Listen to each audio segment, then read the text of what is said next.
Class সেভেনের নিজে করি 11.1 এখানে যে একের দাগ এবং দুইয়ের দাগ দেওয়া আছে এই গণিতগুলো দেখা যায়। এই গণিতগুলোর ক্ষেত্রে প্রথমে বলা হয়েছে, দেখো, নিচের ভগ্নাংশগুলির বর্গ নির্ণয় করি। তো বর্গ কেমন নির্ণয় করা হয়? বর্গ হচ্ছে এইরকম করতে পারি। ধরো 4/5 দেওয়া আছে প্রথম প্রশ্নটা, তো এখানে আমরা লিখেছি 4/5। এর বর্গ বলতে আমরা দুটো করে, 2 দেওয়া আছে, বর্গ বলতে মাথায় 2 থাকবে। এবার 2টাকে আমরা কীভাবে লিখবো? ধরো 4/5 লেখা আছে, তাহলে 4 হবে উপরে দুবার, 5ও দুবার, মাঝখানে গুণিতক চিহ্ন।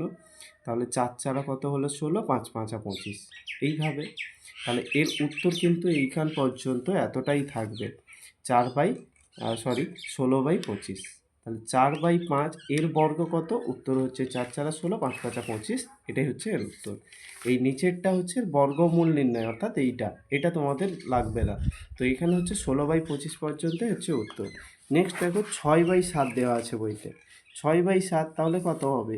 এখানে দেখো 6/7 এর বর্গ লেখা হয়েছে, তাহলে 6/7 আবার 6/7 মাঝখানে গুণ চিহ্ন দিয়েছি, তাহলে 6 6 36 আর 7 7 49। তাহলে উত্তর হচ্ছে আমার 36/49। ঠিক তারপরে দেখো 3-এর দাগেরটা দেওয়া আছে 8/10 এর বর্গ কত? তার মানে 8/10 এর হোল স্কোয়ার।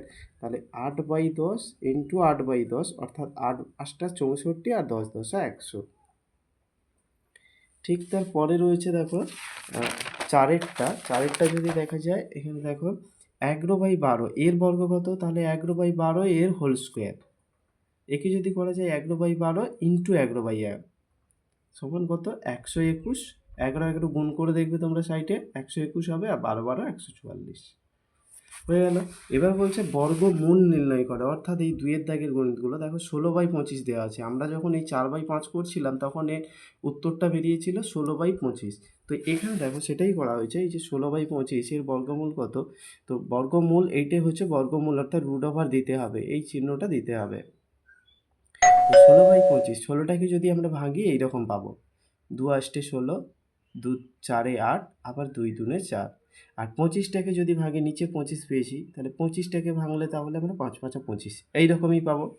তো এখানে দেখো 2 কটা, তো এইখানে দুটো 2-র জন্য একটা এই দুটো 2, তাহলে 2 মাথায় স্কোয়ার, আবার দুটো 2, তাহলে 2 মাথায় স্কোয়ার লিখব।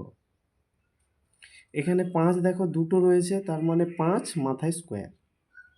তাহলে এবার রুট ওভারটাকে আমাকে তুলতে হবে। রুট ওভারটাকে তুলতে গেলে কী হবে? মাথায় যে স্কোয়ারগুলো ওগুলো পালিয়ে যাবে, মানে রুট ওভার যখন যাবে মাথায় স্কোয়ারগুলো নিয়েই যাবে। তাহলে 2 2 দুটো 2 পড়ে আছে, দুটো 2, একটা 5 একটা 5, তার মানে 2 2 2 2 4, আর নিচে হচ্ছে 5। তাহলে এই 16/25 এর বর্গমূল যখন বলবে তখন আমরা কত পাবো? 4/5। অনুরূপভাবে পরের কোশ্চেনটাতে দেওয়া যাচ্ছে, দেখো 9/64। তো 9/64 এর বর্গমূল কত? 9টাকে যদি করি আমরা 3 3 9 পাই, এখানে দেখো। আর 64টাকে ভাঙবে, এইগুলো 2 পাবে এরকম করে, এখানে নিচে করা হয়েছে দেখো। তো এখানে 6টা 2 পেয়েছি, সেই জন্য এই দুটো 2-র জন্যে এই দুটো 2, একটা 2 লিখে মাথায় স্কোয়ার, আবার দুটো 2 রয়েছে 2 লিখে মাথায় স্কোয়ার, আবার দুটো 2 রয়েছে 2 লিখে মাথায় স্কোয়ার। এইবার রুট ওভারটাকে আমাকে তুলতে হবে। রুট ওভারটাকে তুলতে গেলে আমাকে কী করতে হবে? এই 3, শুধু 3 বসাতে হবে, আর এই স্কোয়ারটা চলে যাবে। রুট ওভার যখন যাবে তখন স্কোয়ারও চলে যাবে। তাহলে এই 3টা থাকলো, নিচে দেখতে পাচ্ছি 1 2 3টে 2 আছে, তাহলে 3টে 2 লেখা হয়েছে।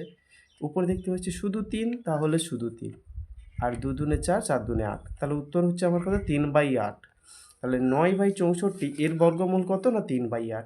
অনুরূপভাবে তোমরা পরেরটা দেখো 36/121 রয়েছে। তো 36 আমরা স্বাভাবিক কী বলি, যে 6 6 36 আর 11 11 গুণ করলে 121 হয়। এটা আর বলছি না, এটা এইরকম করা হয়েছে, দেখে নাও তোমরা। আর ঠিক তারপরে দেখো 144/169 এর বর্গমূল কত? 144 একটু আগে বোঝালাম যে 144টাকে এইরকমভাবে করতে পারি আমরা।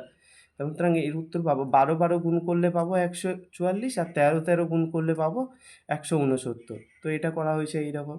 আর লাস্ট যে গণিতটা দেওয়া রয়েছে সেটা হচ্ছে 225, আর দেওয়া হয়েছে 289, অর্থাৎ 289। এইটাকেও এইরকম করা হয়েছে, দেখো 225/289 এর বর্গমূল কত? 225টাকে আমরা কী করে পাবো? যদি 15 15 গুণ করি, এখানে দেখো 225কে প্রথমে ভাঙা হয়েছে, সেই অনুরূপভাবে তো এটা হচ্ছে এই রকম করতে হবে।